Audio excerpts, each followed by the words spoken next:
Oke, untuk memulai eh, penggunaan Walkwie Simulator ya.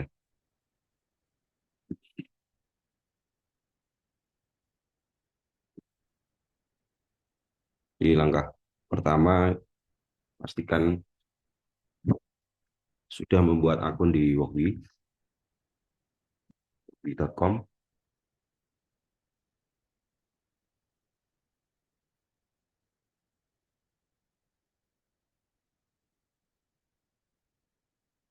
Kita buat projectnya dulu ya. Jadi pastikan sudah login, dan kita buat project baru. Ya, pilih starter project, starter template yang ESP32.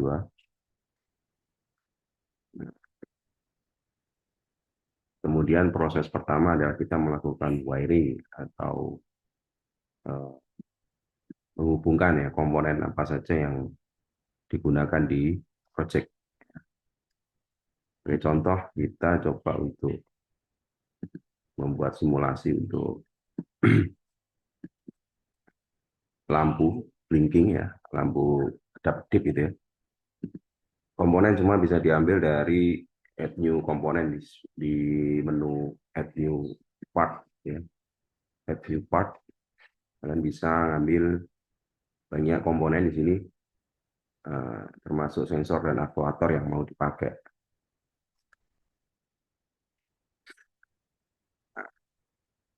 Sebagai contoh, kita ambil komponen LED ya, LED, kita sesuaikan dengan wiring atau skematik yang dipakai, yang digunakan.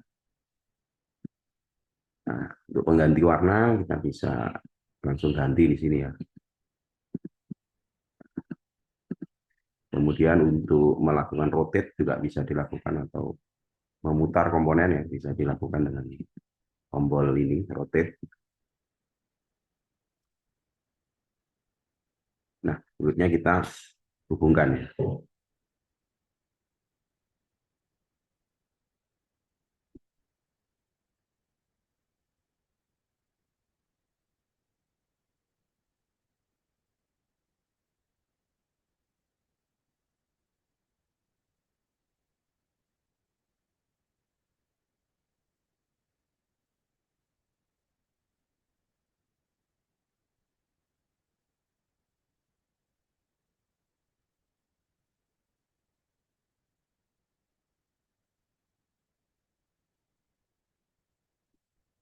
Oke, kita hubungkan LED pertama dengan kaki nomor 33.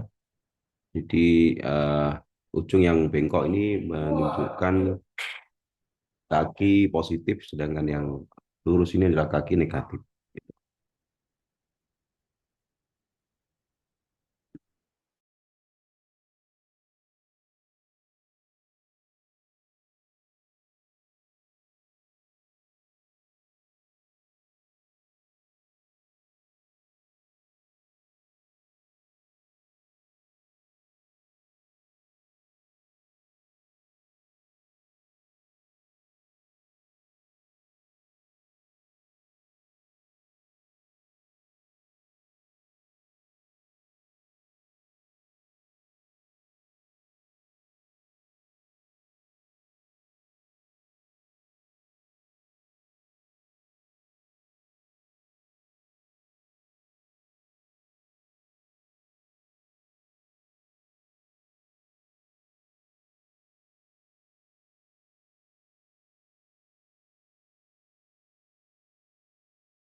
Selanjutnya kita masukkan codingan ya, codingan ya.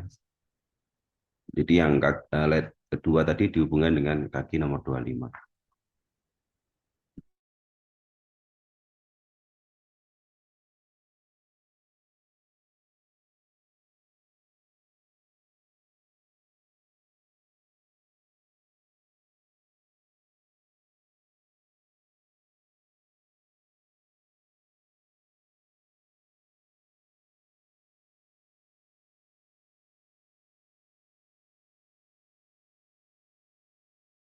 Kita save ya.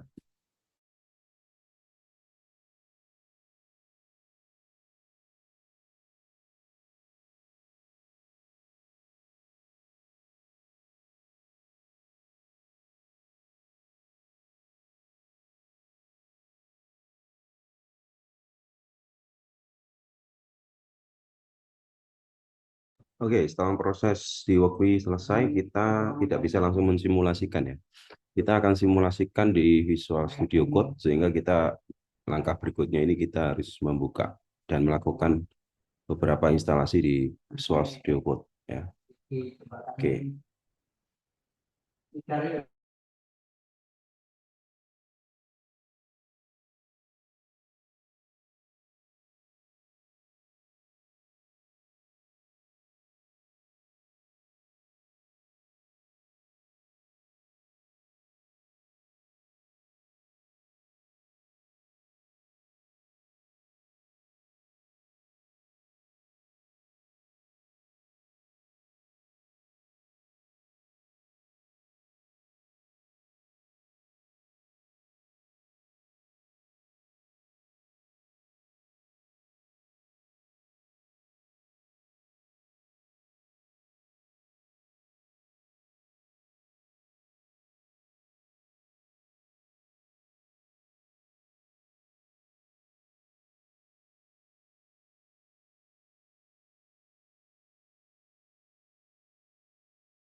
Oke, kita lakukan instalasi ya. Yang pertama harus kita install adalah Workfree extension ya.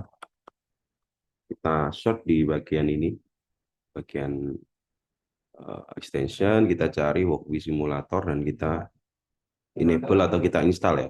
Nah, kalau belum install berarti klik install gitu ya. Ya, saya sudah terinstall sebelumnya sehingga tinggal enable gitu ya. Yang kedua kita butuh platform IO. Platform IO. Ini add-on untuk melakukan compiling kode C ya, yang akan kita upload di microcontroller atau SP32 kita. Karena posisi punya saya sudah terinstall, saya tinggal enable ya untuk teman-teman lakukan proses instalasi sampai selesai gitu ya. Nanti setelah terinstall dengan baik gitu ya, platform IO-nya, itu nanti akan muncul tombol di sebelah kiri ya. Tombolnya ada platform IO seperti ini. Pastikan platform IO sudah terinstall dan sudah muncul tombol seperti ini di panel kiri. Nah, oke. Langkah berikutnya kita close dulu. Kita akan bikin project baru gitu ya. Kita project baru. Jadi kita siapkan folder kerja kita gitu ya. Nah, saya akan open folder dulu ya. Saya buatkan folder kerja baru. Misalkan saya simpan ini sini gitu ya.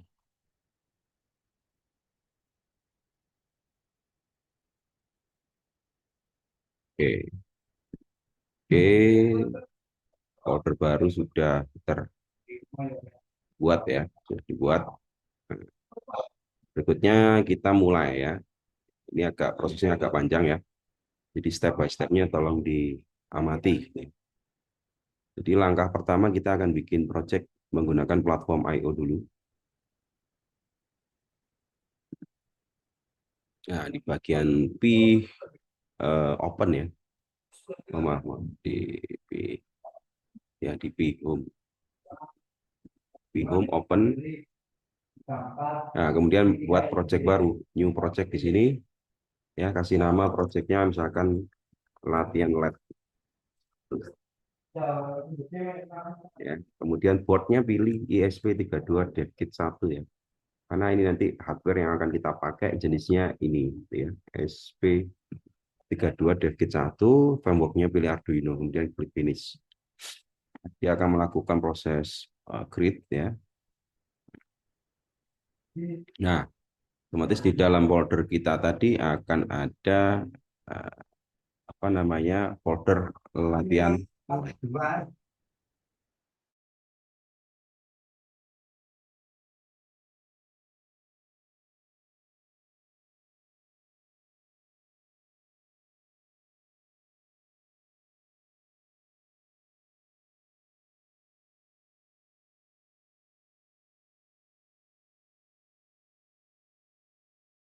Oke, berikutnya kita akan edit file main CPP.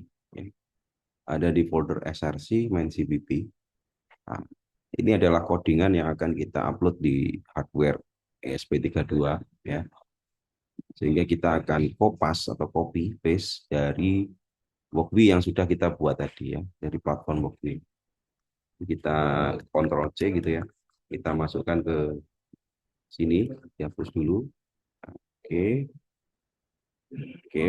Kemudian proses berikutnya ya, kita perlu membuat gitu ya, menambahkan beberapa file ya, 2 file baru di folder latihan lat 1 ini ya.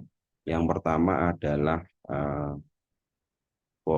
file Workbee ya, file Workbee.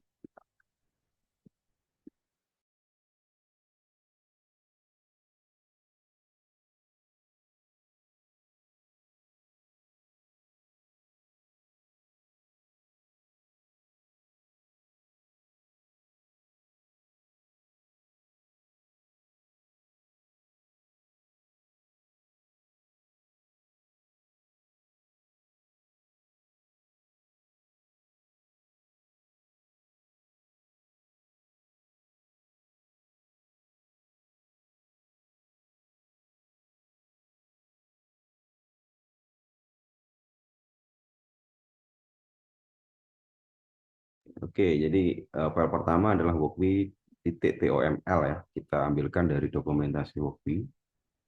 Kita akan buat file Workbee.toml ini ya. Kita tinggal kopas aja.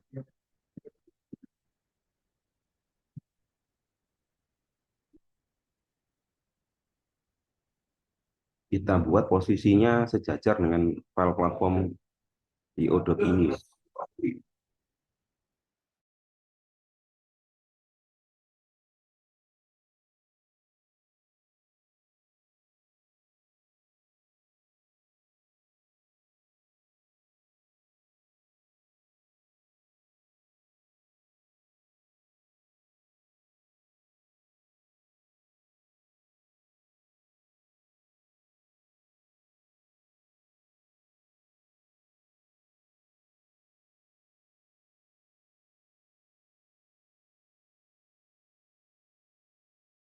Berikutnya kita perlu membuat file baru diagram.json.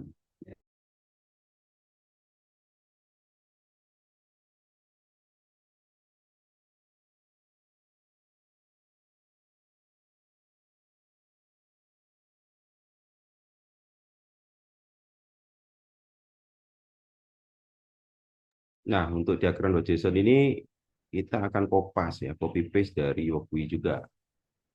Caranya, tolong diperhatikan caranya. Kita ambil dari file project Workbee kita. Yang ini sudah ada diagram titik JSON, kita copy. Kita copy. Nah, kemudian kita masukkan ke file ini. File ini kalau dibuka langsung nggak bisa diedit ya. Ini harus dengan cara klik kanan, edit, maaf, open with gitu ya. Pilih yang text editor. Nah, dia akan bisa diedit di sini. Kita paste, kemudian kita simpan lagi ya. Simpan. Oke, 2 file sudah ditambahkan dan sekarang langkah berikutnya adalah setting untuk platform io.ini gitu ya. Nah, defaultnya seperti ini ya. Untuk kasus yang kita gunakan sekarang, ini kita nggak perlu ngubah ya, karena kita tidak menggunakan library tambahan gitu ya. Biasanya kasusnya kalau kita menggunakan sensor yang tidak disupport langsung oleh library Arduino, dia akan kita perlu menambahkan library di luar itu, gitu ya. Misalkan nanti ketika kita menambahkan sensor ping atau sensor jarak atau sensor suhu dan kelembapan, nah itu kita perlu nambahkan di sini. Nah, konsekuensinya nanti adalah kita perlu mengubah file di platform io.ini ya. Karena kita tidak menggunakan sensor yang di luar itu gitu ya. Sehingga bawaannya ini sudah cukup ya. Filenya nggak perlu diedit ya. Kita tinggal file save. Oke, kemudian langkah berikutnya kita mulai untuk dia akan melakukan update ya. Oke. Langkah berikutnya adalah kita perlu untuk melakukan compiling ya, kompilasi ya. Jadi file main CPP ini, C++ ini harus dikompil ya, agar bisa dikonsumsi oleh hardware ya, atau ESP32-nya. Caranya adalah dengan cara masuk ke file main CPP, kemudian proses build ya. Ada tombol plus ini atau ini ya, klik build gitu ya. Sehingga dia akan melakukan proses kompilasi ya, compiling. Tunggu hingga proses ini sukses ya.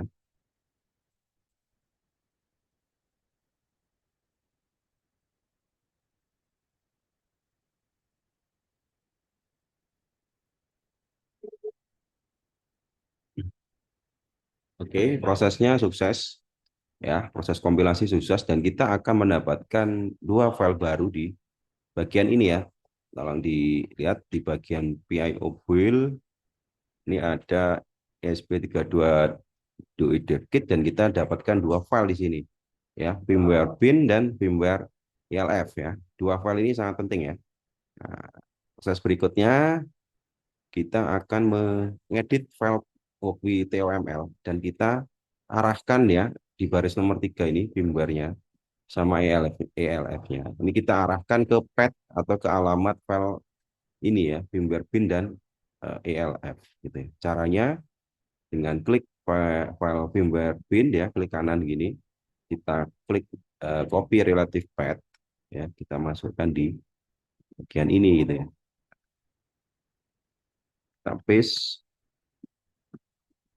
dan firmware ELF-nya juga kita copy relative path, kita masukkan di sini. Oke, selesai. Kita save. Nah, berikutnya kita mulai lakukan proses simulasi. Nah, sebelum melakukan proses simulasi kita harus mendapatkan license dulu dari lisensi ya dari wokwi.com. Caranya adalah di bagian atas ini ya, kalian klik aja, teman-teman klik, kemudian ketik seperti ini perintah wokwi request new license ya, request new license. Sehingga kita akan diarahkan ke akun Wokwi kita dan kita tinggal melakukan klik tombol get your license ya. Kemudian aktif, kita tinggal open ya. Nah, di sini ada lagi kita klik open. Oke, otomatis Visual Studio Code kita sudah connect dengan wokwi.com akun kita gitu ya. Langkah berikutnya adalah kita mulai aja lakukan simulasi. Klik di sini perintah Wokwi, diawali dengan tombol lebih dari ya.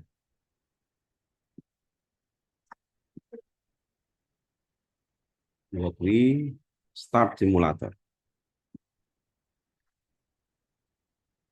Nah, oke. Sehingga proses simulasi udah langsung jalan ya. Di lampu kita akan berkedip sesuai dengan program yang kita buat ya. Sampai di sini proses simulasi sudah berhasil.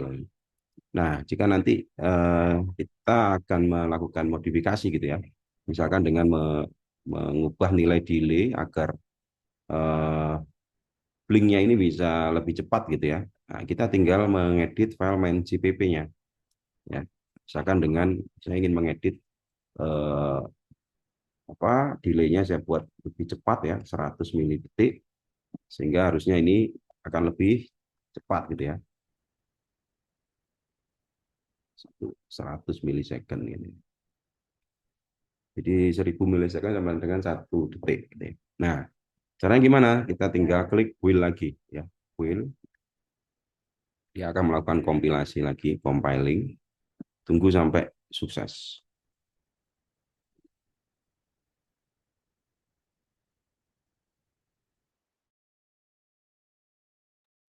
Oke, prosesnya sukses dan harusnya kita tinggal buka di Walkme Simulator. Nah, proses editing kita tadi akan menghasilkan simulasi yang sudah baru ya. Jadi proses blinkingnya atau kedap kedipnya lebih cepat ya, karena kita melakukan modifikasi kode tadi. Oke, jadi semudah itu ya. Semoga bisa diikuti untuk proyek-proyek berikutnya. Terima kasih.